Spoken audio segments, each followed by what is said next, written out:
기대해 나에게 주신 하루를 때론 피곤하고 일어나기 싫고 널 깨우는 알람 소리에 짜증도 나겠지만 안녕하세요. 오늘도 푸는 말씀 임세휘 목사입니다. 좋은 아침입니다. 쉬지 않고 나를 지키셨네. 오늘을 나에게 주셨네. 새 말씀 안에 주가 주신 사랑과 은혜와 능력. 오늘 하나님께서 우리에게 주시는 말씀 예레미야 26장 1절로 9절까지 말씀 한번 보도록 하겠습니다. 유다 왕 요시아의 아들 여호야김이 다스리기 시작한 때에 여호와께로부터 이 말씀이 임하여 이르시되 여호와께서 이와 같이 말씀하시니라. 너는 여호와의 성전뜰에 서서 유다 모든 성읍에서 여호와의 성전에 와서 예배하는 자에게 내가 내게 명령하여 이르게 한 모든 말을 전하되 한마디도 감하지 말라. 그들이 듣고 혹시 각각 그 악한 길에서 돌아오리라. 그리하면 내가 그들의 악행으로 말미암아 그들에게 재앙을 내리려 하던 뜻을 돌이키리라. 너는 그들에게 이와 같이 이르라. 여호와의 말씀에 너희가 나를 순종하지 아니하며 내가 너희 앞에 둔 내 율법을 행하지 아니하며 내가 너희에게 나의 종 선지자들을 꾸준히 보내 그들의 말을 순종하라고 하였으나 너희는 순종하지 아니하였느니라. 내가 이 성전을 실로같이 되게 하고 이 성을 세계 모든 민족의 저주거리가 되게 하리라 하셨느니라. 예레미야가 여호와의 성전에서 이 말을 하매 제사장들과 선지자들과 모든 백성이 듣더라. 예레미야가 여호와께서 명령하신 말씀을 모든 백성에게 전하기를 마침에 제사장들과 선지자들과 모든 백성이 그를 붙잡고 이르되 네가 반드시 죽어야 하리라. 어찌하여 네가 여호와 이름을 의지하고 예언하여 이르기를 이 성전이 실로같이 되겠고 이 성이 황폐하여 주민이 없으리라 하느냐 하며 그 모든 백성이 여호와의 성전에서 예레미야를 향하여 모여드니라. 아멘. 오늘 말씀을 가만히 살펴보면 하나님의 신실하심과 또 인간의 타락함이 비교되고 대조되게 잘 드러나고 있습니다. 3절 보면 이렇게 말하고 있어요. 그들이 듣고 혹시 각각 그 악한 길에서 돌아오리라. 여러분, 저는 이 3절 말씀에 그 혹시라는 단어가 참 마음에 그렇게 꽂히더라고요. 왜냐하면 어제 우리가 살펴봤듯이 예레미야 25장에서 뭐라고 하시냐면 예레미야를 통해서 23년 동안 그러니까 23년 동안 예언을 하게 했다. 그러니까 23년 동안 하나님께서 돌아와라 그 23년 동안 마음이 썩어 문드러지도록 끙끙 앓아가면서 제발 좀 돌아와라. 내 백성들아 제발 좀 돌아와라. 그렇게 돌아오라고 23년 동안 외치셨다고 말씀하고 있어요. 그리고 오늘 3절에 보니까 또 돌아오라고 말씀하시는데 그들이 듣고 혹시나 악한 길에서 돌아올 수 있지 않냐. 그러니까 1%의 희망이라도 하나님께서 버리지 못하시는 거예요. 성전뜰에 서가지고 그것으로 예배하러 오는 유다 백성들에게 돌아오라고 좀 전해다오. 그들이 듣고 혹시나 1%라도 그 악한 길에서 돌아오지 않겠냐. 그러면은 내가 그 저주하기로 했던 그 뜻을 돌이키려고. 그러니까 하나님은 지금 하나님의 마음이요. 벌을 주려고 벼르고 있는 것이 아니라 1%의 가능성이라도 회개하는 그 1%의 가능성이라도 기다리고 있다는 거예요. 여러분, 우리 하나님이 이렇게 신실하세요. 우리 하나님은요, 우리가 잘못하는 것만 기다렸다가 징계하시는 그런 분이 아니에요. 여러분, 우리 엄마들이나 아빠들 아이들 훈육할 때 좀 그런 모습 많이 보이지 않아요? 저도 좀 그런 모습을 보이는데, 새요. 그러니까 예를 들어서 처음에는 화내지 않고 매를 들지 않고 좋은 말로 하지 마라, 하지 마 하면서 마음속으로 한 번, 두 번 세요. 그리고 세 번째 되면은 야단을 크게 치거나 아니면은 회초리를 들거나 하잖아요.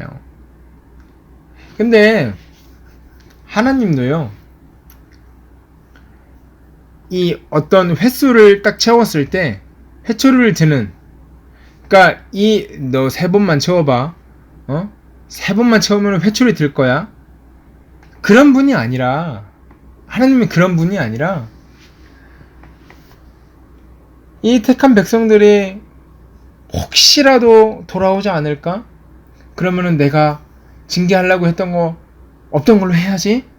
제발 1%라도 그 가능성을 좀, 아이들이, 이 백성들이 이 1%라도 좀 돌아왔으면 좋겠다. 이렇게 좋은 것을 주시려고, 회복시키시려고, 은혜를 주시려고 벼르고 마음 졸이고 계시는 분이 바로 우리 하나님이라는 거죠. 여러분, 그런데 어떻게 합니까? 인간은 어때요? 8절 보시면 이렇게 말하고 있어요. 예레미야가 여호와께서 명령하신 말씀을 혹시 1%라도 돌아오는 사람이 있을까 기대하는 마음에서 전한 모든 말씀을 마쳤어요. 마치니까 제사장들과 선지자들과 모든 백성이 그를 붙잡고 이르되 네가 반드시 죽어야 하리라. 그러니까 뭐냐면, 쉬운 말로 하면 너 이 자식도 죽이고 말겠다, 이거예요. 그리고 9절에 뭐라고 합니까? 어찌하여 네가 여호와의 이름을 의지하여서 이딴 예언을 하느냐, 그거예요. 그러니까 뭐예요? 지금 이 사람들은 듣기 싫은 거예요.